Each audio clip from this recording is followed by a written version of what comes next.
జీవితంలో గొప్పవారు కావాలనుకునే వారిలో ఓ 6 లక్షణాలు తప్పకుండా ఉండాలని సలహాదారుడుగా, వ్యూహకర్తగా, రచయితగా, రాజకీయ నీతి అవపోసన పట్టించుకున్న నిపుణుడిగా పేరుగాంచిన చాణక్యుడు చెప్పాడు. ఆ 6 లక్షణాలు ఏంటో ఇప్పుడు తెలుసుకుందాం. 1.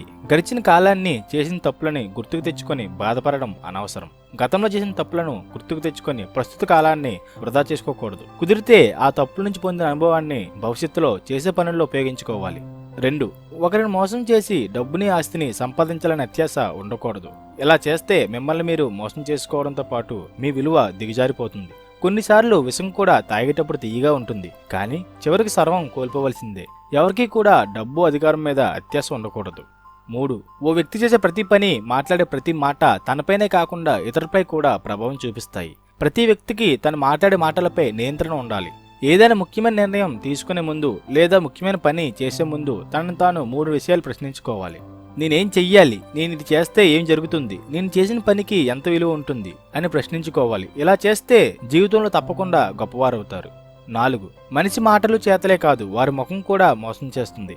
అలాగే మీరు ఎంత బాధలో ఉన్నా, మీరు ఎన్ని కష్టాల్లో ఉన్నా వాటిని మీ ముఖంపై కనబడనీయకండి. గొప్పవారి ముఖ్య లక్షణం ఇది.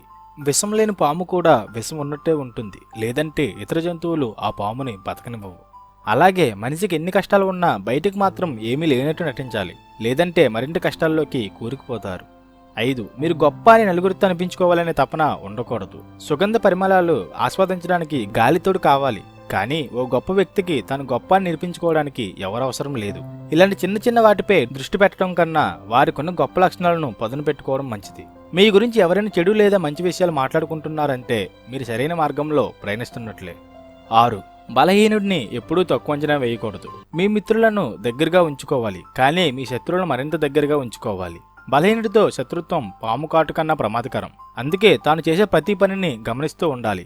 మీరు గొప్ప స్థాయిలో ఉన్నప్పుడు మీతో పోటీకి రాలేడు కాబట్టి మీ వెనుక నుండి గోతులు తవ్వుకుంటూ వస్తాడు. బలహీనులు జీవితంలో ఎదగడం కన్నా పక్కవారిని కిందకు లాగేయడానికే ప్రయత్నిస్తారు. ఈ 6 లక్షణాలు కలిగి ఉన్న వ్యక్తి ఒక గొప్ప వ్యక్తిగా ఆవిర్భవిస్తాడని చాణక్యుడు చెప్పాడు. ఫ్రెండ్స్, మీకు ఈ వీడియో నచ్చినట్లయితే ప్లీజ్ నా ఛానల్ని సబ్స్క్రైబ్ చేయండి. మరిన్ని మంచి వీడియోస్ మీతో పంచుకునే అవకాశం నాకు కల్పించండి. Thank you.